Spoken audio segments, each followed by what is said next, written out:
Il a pris la nationalité française. Ouais. Il n'y a pas de souci. Mais aujourd'hui, si Yaya Touré, comme le disait El Hadji Diouf lors d'une dernière sortie, était un Français ou une autre nationalité européenne, mais personne ne serait meilleur que lui en milieu de terrain. Fu ñu citer Steven Gerrard, citer par exemple Frank Lampard wala keneen ak keneen, da nga fay citer Yaya Touré. C'est sûr. Il n'y a pas plus talentueux que ça. Donc aujourd'hui, ce qui est valable pour Yaya peut être valable pour Pape Gueye. Par exemple, un Tchouaméni ou un Camavinga qui te prend une belle tournée gauche-droite dem ñëw, alors qu'ils ne peuvent même plus se projeter wala tollu tir à distance. Mais disons, le gars, ñun on a notre Pape, on n'a pas besoin de notre Tchouaméni ou ailleurs. Donc on aura besoin de Pape Malick Thiaw, comme d'autres gens peut-être qui pourront rejoindre plutôt la sélection. Inch'Allah, et c'est bien possible. Donc peut-être bu ñu ñëwaatee ci ñi nga xamante ne mooy Elay lan la ñu war a mën a apporter et tout ça Yewaan mooy li ñuy wax. Parce que tout le temps li nga manqué ngay dem wuti ji. Donc boo ko andee c'est parce que am na lu mu la mën a jëriñ.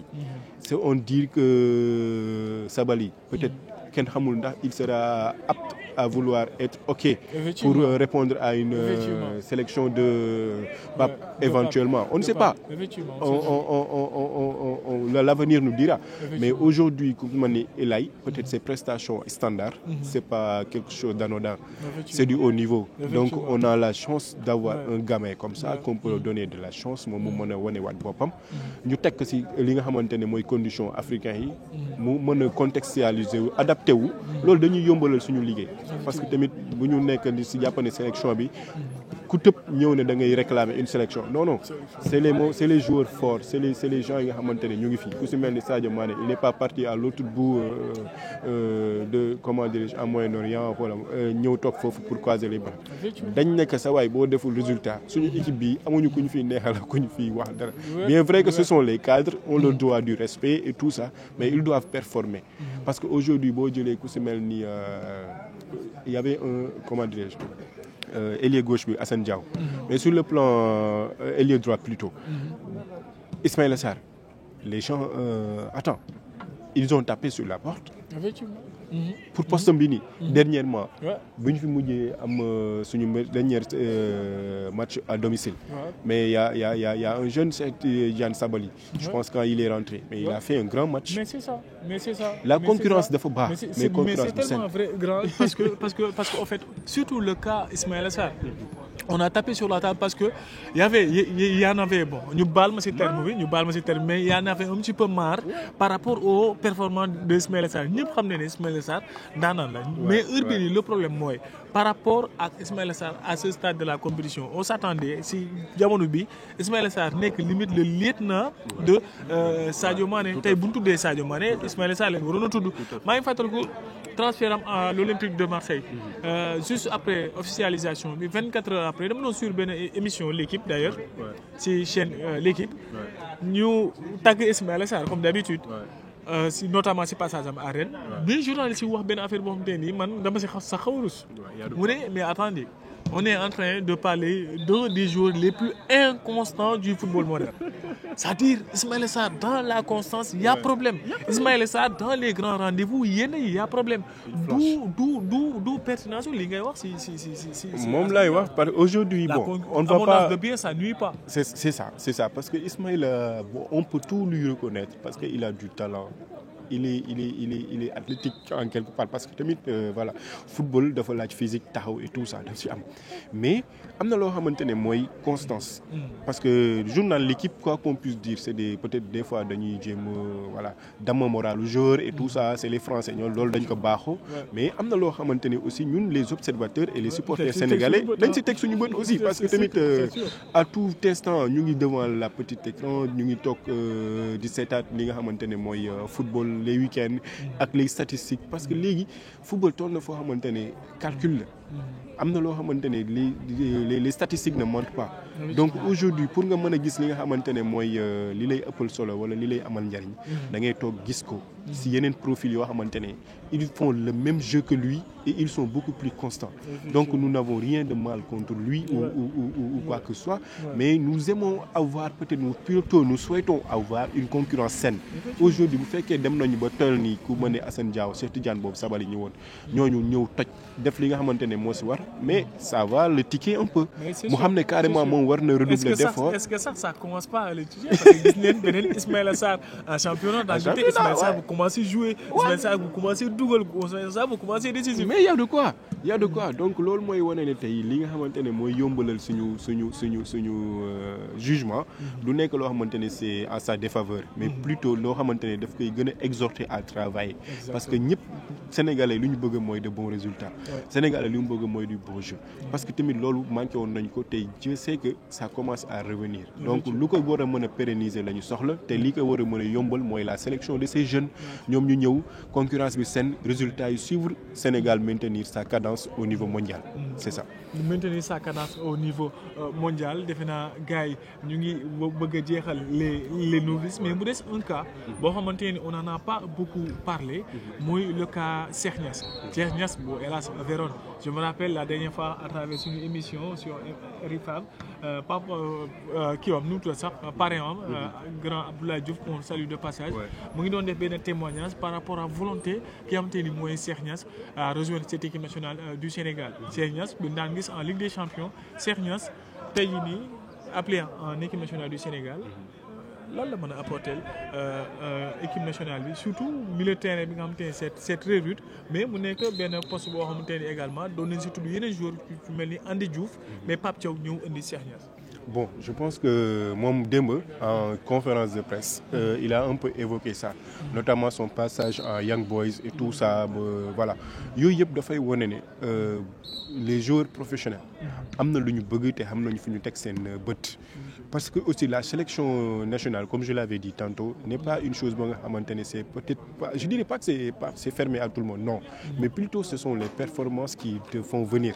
mais nag performance yooyu noonu c'est parce que il a cette constance mooy bi ñuy wax tout à l'heure si Ismaïla bu fekkoon amu ko aujourd'hui il aurait dû être appelé depuis longtemps mais peut-être voilà il n'avait pas encore la chance d'être appelé wala peut-être il n'avait pas performé en club pendant ce temps d'autres le faisaient à sa place peut-être loolu moo waral loolu tey boo gisee ku si mel ni Pape Matar nga gis ku si mel ni Iliman gis ku si mel ni par exemple Lamine Camara Pape Gueye mais ce milieu de terrain il y a Habib Diarra qui est à l'autre côté un gars costaud machallah et voilà qui fait des résultats qui te chip des ballons comme du moment de Inzaghi un attaquant alors qu'il ne l'est pas Lamine Camara qui faisait ça lors de la CHAN en Algérie et lors de sa sélection en U20 mais des gens c'était des jeunes qui pouvaient venir être à la place d'un attaquant donc aujourd'hui ces jeunes là bu fekkee am nañu palette boobu noonu yëpp on ne peut que s'en réjouir parce que ça va de l'intérêt du Sénégal donc Cheikh il a sa place dans ce milieu de terrain donc il doit encore montrer comme doivent le faire autres que ses compères qui sont là ku si mel ni peut-être tey Mamadou Lamine Camara du côté des RS Berkane moom par exemple booy boobu waroon na mën a ñëw fii nga mën a seetaat ku mel ni voilà nga il se murmure que actuellement il est en instance de départ pour un club européen. Okay, donc okay. c'est juste des rumeurs c'est à vérifier mais c'est vrai hein, c'est un vrai candidat. Je te reviens pour te dire que Pape Demba Diop non mais c'est gamin mais laisse tomber c'est des jeunes yoo xamante ne tey bu fekkoon defuñu seen preuve dans les autres catégories des équipes nationales du Sénégal on n'aurait pas à savoir que ndax ñii mën nañu wala mënuñu mais ils ne sont pas oubliés donc ils n'ont pas disparu du si kaw scène bi à tout moment ils peuvent retaper à cette porte te bu ñu fëggee aussi bu ñu gisul keneen ku doxul si biir digg bi gars yi dañ leen di dem jëli ñëw teg leen ñu wane seen bopp parce que ils méritent autant que tout le monde une sélection parce que def nañu li nga xamante ne moo si war parce que comme c'est l'œil de l'observateur c'est l'œil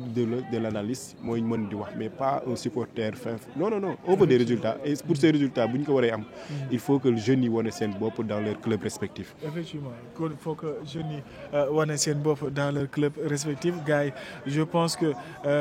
am tey jii nii am ngeen benn palette bu gën a large par rapport à la liste de ki nga xamante ni mooy Pape Thiaw par rapport à cette liste je pense que aussi c'est de très bon augure hein, parce que quoi qu'on puisse dire tey jii nii dootuñu laaxatu parce que on s'affiche ndax on a vraiment benn groupe boo xamante ne c'est quantitatif c'est qualitatif et xanaa sans doute on va pas clore le débat sans pour autant parler des sujets actualité. Tey jii nii on a eu la confirmation que Sénégal décroché na beneen deuxième match amical ak Irlande gannaaw ba ñu confirmer match bi ñu war a jouer ak équipe yoo xamante ni mooy Angleterre 10 juin fële ci stade Nottingham Forest. Tey jii nii Sénégal di jouer ak ay sélection de renom su mel ni Angleterre lan la match amical yooyu noonu mën a apporter l'équipe nationale du Sénégal parce que là mine de rien on parle de la deuxième meilleure équipe d'Afrique et du 17e au classement mondial. Bon, je pense que pour être un grand il faut toujours se frotter aux grands. loolu mooy wane ne peut-être tey di nga mën a am carrière boo génnee à part la Coupe d'Afrique peut-être bi nga xamante ne c'est quasiment la 3e compétition mondiale bu weesoo la Coupe du Monde les Jeux et tout en termes de visibilité ak d'attraction mais le contenu daf si am solo parce que aujourd'hui le Sénégal n'est pas une petite équipe donc war na mën a génne dem jouer ak yeneen équipe de d'autres continents mais aussi pas des équipes comme le disait souvent le père Ablaye Diaw de seconde division au niveau mondial parce que moom genre il disait souvent que dafa am ay équipe de première division te Sénégal bu waree prétendre jouer par exemple ak ku mel ni Angleterre war na mën a jouer peut-être Irlande peut-être ñoom ñëpp c'est la même configuration parce que c'est les Anglais loolu dafay tourner ba foofu bu ñu ñëwee ci loolu jógee un peu dem du côté hispanique pourquoi pas décrocher des matchs avec nga xamante ne mooy ay Portugal et tout ça et leur permettre encore de savoir que ne football yemul tout simplement en Afrique parce que beaucoup de gens le fustigeaient du temps d'Aliou Cissé pourquoi rester toujours à prendre de petites équipes amatul mais peut-être c'est des équipes yoo xamante ne niveau bi nekk fa ñëw dóor leen benn 2 ou 3-0 5-0 et de même il faut contextualiser quand même c'est ça tey jii nii xëy na quand on prépare des compétitions comme la Coupe d'Afrique xëy na la logique veut que ñu jouer ay match amical contre ay Kenya wala ay Botswana mais ñun comme li ñu wax sànq li nga wax les ambitions augmentent parce que y a lieu que ñun ñu agrandir suñu ay objectifs suñu ay ambitions là ak effectif bi ni on peut même aller chercher la Coupe du Monde alors que pour jouer ces compétitions tu as besoin de côtoyer ces grandes nations mais c'est ça en fait parce qu'aujourd'hui tu vois quand on a eu à partager cette poule avec les Pays-Bas le Qatar et tout ça mais disons-nous la vérité su fekkoon am na benn niveau bu fa nekkoon heure boobu noonu pay du ñu jël yenn but anodin yooyu noonu mais surtout le match référence contre l'Angleterre mais c'est ça en fait parce que xam nga loolu nekk na match boo xamante ne peut-être si on l'aurait à le reproduire avec d'autres équipes aujourd'hui je pense que ça peut nous valoir beaucoup de satisfaction donc aujourd'hui tey bu ñu waree taxaw jouer ak ku si mel ni Brésil jouer ak moom door ko benn 4-2 avec la manière donc on n'a rien demandé les joueurs étaient dans le terrain def li nga xamante ne mooy li war et après ça nous a valu beaucoup de satisfaction gis nañ ni boobu ba léegi booy amoon nañ si beneen état d'esprit màgg nañ si parce que ces matchs